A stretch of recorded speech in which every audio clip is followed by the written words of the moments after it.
আসসালামু আলাইকুম বন্ধুরা, কেমন আছো তোমরা সবাই? আশা করি ভালো আছো। আমরাও ভালো আছি। আজকে চাঁদ রাত, আজকে মেহেন্দি নিচ্ছে সবাই। আমার মেয়েও হাতে মেহেন্দি লাগাচ্ছে। আর মেয়ের মেহেন্দি নেওয়া শেষ হয়ে গেলে আমিও মেহেন্দি নেব। আর এই যে এই রুমটা দেখতে পাচ্ছ, এই রুমটা আগে আমার দেরি ছিল, এখানে আমরাই থাকতাম, এখন আর থাকি না। আর কোথায় থাকি তোমরা তো দেখেছই। কোনো এক কারণে এখানে আর থাকি না। আর ওই বাড়িটার পাশেই এই বাড়িটা, ওইটা আমার শ্বশুর বাড়ি, আর এটা হচ্ছে আমাদের বাড়ি। আর মেহেন্দি নেওয়া শেষ হয়ে গিয়েছিল আমার মেয়ের, আমারও, আমিও নিয়েছিলাম। তবে আমি ওই দিন নিইনি, আমি ঈদের পরের দিন নিয়েছিলাম। আর এটা হচ্ছে চাঁদ রাতের দিন আর ঈদের দিন, 2 দিন মিলে ভিডিও করেছিলাম সেগুলো। আর আমার ছেলে তো অসুস্থ জানোই, এই জন্য ভিডিও সেরকম একটা করতে পারি না। আর যেহেতু আজকে ঈদের দিন, সেমাই রান্না করবো। আমার মেয়ে এই পাশের বাড়ি থেকে দুধ নিয়ে আসলো। আর এখন ঈদের নামাজ পড়তে যাবে সবাই, আর ও গোসল করে ঈদগাহতে বেড়াতে যাবে, ঈদের মাঠে। এই জন্য গোসল টোসল করে রেডি হয়ে বেড়াতে যাবে। আর আমি এদিকে ছেলেকে আমার শাশুড়ির কাছে দিয়ে এসে আমি কাজটা সেরে নেব। উঠানটা দেখো ভালো করে ঝাড়ু দিয়ে নেব, কারণ আজকে চারিদিকে পরিপাটি করে রাখতে হবে, ঘরবাড়ি সব কিছুই, যেহেতু মেহমান তো আসবেই। এদিকে দেখো আমি যে দুধটা নিয়ে আসলো, ওইটা ছাকনা দিয়ে সেকে তারপর একটু পানি দিয়ে তেজপাতা, এলাচ, দারচিনি সব কিছু দিয়ে জাল দিয়ে নিচ্ছি, কারণ এই দুধটা সেমাই রান্না করব, এই জন্য। আর এখন চুলা ধরাবো না সকালবেলা, এখন আমি ইন্ডাকশনে রান্না করে নিচ্ছি, কেননা ছেলেটা অসুস্থ, অনেক জ্বালাতন করে, এই জন্য চুলাতে আর যাচ্ছি না। আর আমি এদিকে ভয়েস দিচ্ছিলাম, আর আমার ছেলে দেখো শুরু করে দিছে। আর এদিকে দেখো দুধটা জাল দিয়ে পানিটাও বসিয়ে দিয়েছি, আর পানির মধ্যেও তেজপাতা, এলাচ, দারচিনি, কিশমিশ, বাদাম, একটু লবণ, আর সেমাইতে মিষ্টি জিনিসেও আমি একটু লবণ দিই, কেন কি আমার কাছে একটু লবণ দিলে ভালো লাগে, লবণ ছাড়া মিষ্টি একটু ভালো লাগে না, এই জন্য একটু লবণ দিয়ে দিলাম। আর এখন চিনিটা দিয়ে দেব। চিনিটা আগেই দিয়েছিলাম, একটু কম হয়ে গেছিল চিনির পরিমাণ, এই জন্য আর একটু চিনি দিয়ে দিলাম। সেমাইটা একটু বেশি করে রান্না করব, যেহেতু ফ্রিজে রেখে দেব। আর বলা তো যায় না, মেহমানও আসতে পারে, যেহেতু আজকে ঈদের দিন, মেহমান তো আসবেই। আর আমি এখন শুধু এক রকমের সেমাই রান্না করব, কেন কি 2 রকমের সেমাই নেই, এক রকমের সেমাই কেনা হয়েছিল, সেমাইটা রান্না করা হয়ে গেছে। এদিকে দেখো আমি পেঁয়াজ রসুন আগের দিন রাত্রে কাটাকাটি করে রেখেছিলাম, আর এই গামলাতেই ভাতটা বসিয়ে দিয়েছি ইন্ডাকশনে, কারণ দেখতেই পেলে একটা পাতিলে আমি দুধ জাল দিয়েছি, আর একটা পাতিলে সেমাই রান্না করেছি, এই জন্য আমি গামলাতেই ভাতটা বসিয়ে দিয়েছি। এদিকে ভাতটা বসিয়ে দিয়ে আমি ঘরটা গুছিয়ে নেব। আর যে এর আগে যে ভিডিওতে বলছিলাম আমি একটা নতুন বেডশিট কিনেছি, সেটাই আজকে বেডশিটটা বিছিয়ে দেব, যেহেতু আজকে একটা খুশির দিন। আর আমাদের এই ঈদ, বছরে যে 2টা ঈদ আসে, এই 2টা ঈদেই তো আমাদের আনন্দ হয়, তবে এইটা আমার কাছে খুব একটা আনন্দময় লাগছে না, কেন কি আমার হাজব্যান্ড থাকলে ভালো হতো।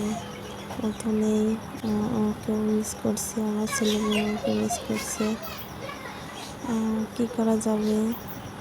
কাজ তো করে খেতে হবে, সবাই তো কাজের জন্য বাইরে থাকে, আমাদের ভালোর জন্য তো দিয়েছে। মন খারাপ করে তো লাভ নেই, এভাবেই মানিয়ে গুছিয়ে চলতে হবে। এদিকে দেখো আমি যে এই বেডশিটটা কিনেছি এটার সঙ্গে দুটা বালিশের কভার ম্যাচিং একই কালারে আলাদা কিনেছি। আর একটা বেডশিটের সাথে তো দুইটা বালিশের কভারই থাকে। আর যে কোল বালিশের কভারটা দেখছো এটা ম্যাচিং করতে পারিনি, এই জন্য আগের যেই বেডশিটের কোল বালিশের কভারটা ছিল ওইটাই আমি বেডশিটটা কোল বালিশটা ভরে নিয়েছি। আর এদিকে সব কিছু গোছানোই আছে, তারপর আমার ছেলে একটু এলোমেলো করে ফেলে, এই জন্য আবার একটু হালকা গুছিয়ে নিচ্ছি, নিয়ে ঘরটা ঝাড়ু দিয়ে নেব। আর এদিকে দেখো কার্পেটটা যে পাতা ছিল এতটুকুখানি, এটা আমি মুছে নিয়েছি কালকে অফ ক্যামেরায়, এটার ভিডিও করিনি। আর এদিকে যে খাটের নিচে বালতিটা থাকে ওটার মধ্যে যে কাঁথাগুলো দেখছে এগুলো আমার ছেলে সব ভিজু করে নষ্ট করে দিয়েছে, এগুলো আমি একটু পরে ধুয়ে নেড়ে দেব। রান্না বান্না শেষ, ঘর গোছানো শেষ, এখন এগুলো ধুয়ে আমি গোসল টোসল করে এসে তারপরে একটু রেস্ট নেব। আর মেয়ে তো খেয়ে চলে গেছে ঈদগাতে, ঈদের মাঠে বেড়াতে। আর ছেলে তো এখনও ছোটো, যেতে পারে না, এই জন্য বাসাতেই আছে। এদিকে দেখো আমি সব সুন্দর করে গুছিয়ে নিয়েছি। খুব একটা দামি জিনিসপত্র নেই, তারপরেও নিজের মনের মতো করে সাজিয়ে গুছিয়ে রাখার চেষ্টা করি পরিষ্কার পরিচ্ছন্নভাবে। আর ওদিকে দেখো আমাদের ঘরটা মানে এত নিচু যে ডাবের উপরে ফ্যানটা দেওয়া লাগছে, কারণ নিচে দিলে অনেক সময় মাথায় লাগে, বাচ্চা কাচ্চারা হাত উঁচা করে, ব্যথা লাগতে পারে, এই জন্য ডাবের উপরে দেওয়া হয়েছে। কী করা যাবে, যেভাবে আছে সেভাবেই চলতে হবে। আর ঘরটাও আমি লেপে নিয়েছিলাম দুদিন আগেই, তো এখন একটু রেস্ট নিয়ে নতুন জামা কাপড় পরে একটু সেমাই খাবো। আর সেমাই খাওয়াটাও তোমাদের সঙ্গে আমি একটু শেয়ার করেছি। সেমাই খেতে খেতে এদিকে আমি একটা রিকোয়েস্ট করে নিই, আমার এই ভিডিওটা যদি কেউ দেখে থাকো তাহলে একটা লাইক দিয়ে সুন্দর একটা কমেন্ট করে চ্যানেলটি সাবস্ক্রাইব করে আমার পাশে থেকে যেও। আর এদিকে দেখো আমার সেমাইটা খাওয়া হয়ে গিয়েছে, আর টিভিটাও বন্ধ করে দিলাম, দিয়ে যে আমাদের তো কোরবানি দেওয়ার সামর্থ্য নেই, আর কোরবানি দিয়েও নেই, এটা কোরবানির মাংস যেহেতু আমাদের সমাজ আছে, সমাজ থেকেই পেয়েছি। এই মাংসটা এখন রান্না করব, সবগুলোই রান্না করব। এখানে 2 কেজি মাংস আছে, কেন কি মানে রান্না করে আমি বাটিতে আলাদা আলাদা করে 2-3 বাটি ফ্রিজে রেখে দেবো, কারণ রান্না করে রেখে দেবো, কারণ হচ্ছে আমি অল্প অল্প করে বের করে রান্না করলে তেল মশলা অনেকই আবার লাকড়ি এগুলো খরচ হয়, এই জন্য ভাগ ভাগ করে সব কিছু মানে একসাথে মিক্স করে রান্না করে ভাগ ভাগ করে আবার রেখে দেবো। এদিকে দেখো চুলাটাও ধরিয়ে দিয়েছি, আর আমি একটু মশলা কমই খাই, ঝাল মশলা সব কিছুই, কারণ আমার ছোটো বাচ্চা আছে, মেয়েটাও যে খুব বড় তা না, খুব একটা ঝাল খেতেও পারে না।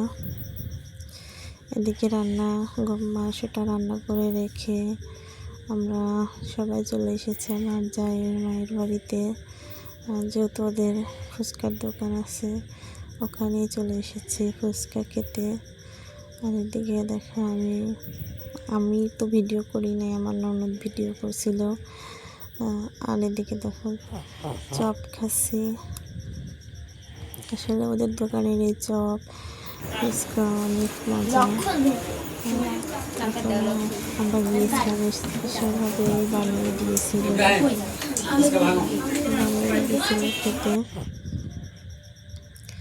তো আজকে ভিডিওটা এই পর্যন্তই, কালকে আবারও দেখা হবে। সবাই ভালো থেকো, সুস্থ থেকো, খোদা হাফেজ। আমরা এদিকে ফুচকা খেয়ে তারপরে বাসায় চলে গিয়েছিলাম।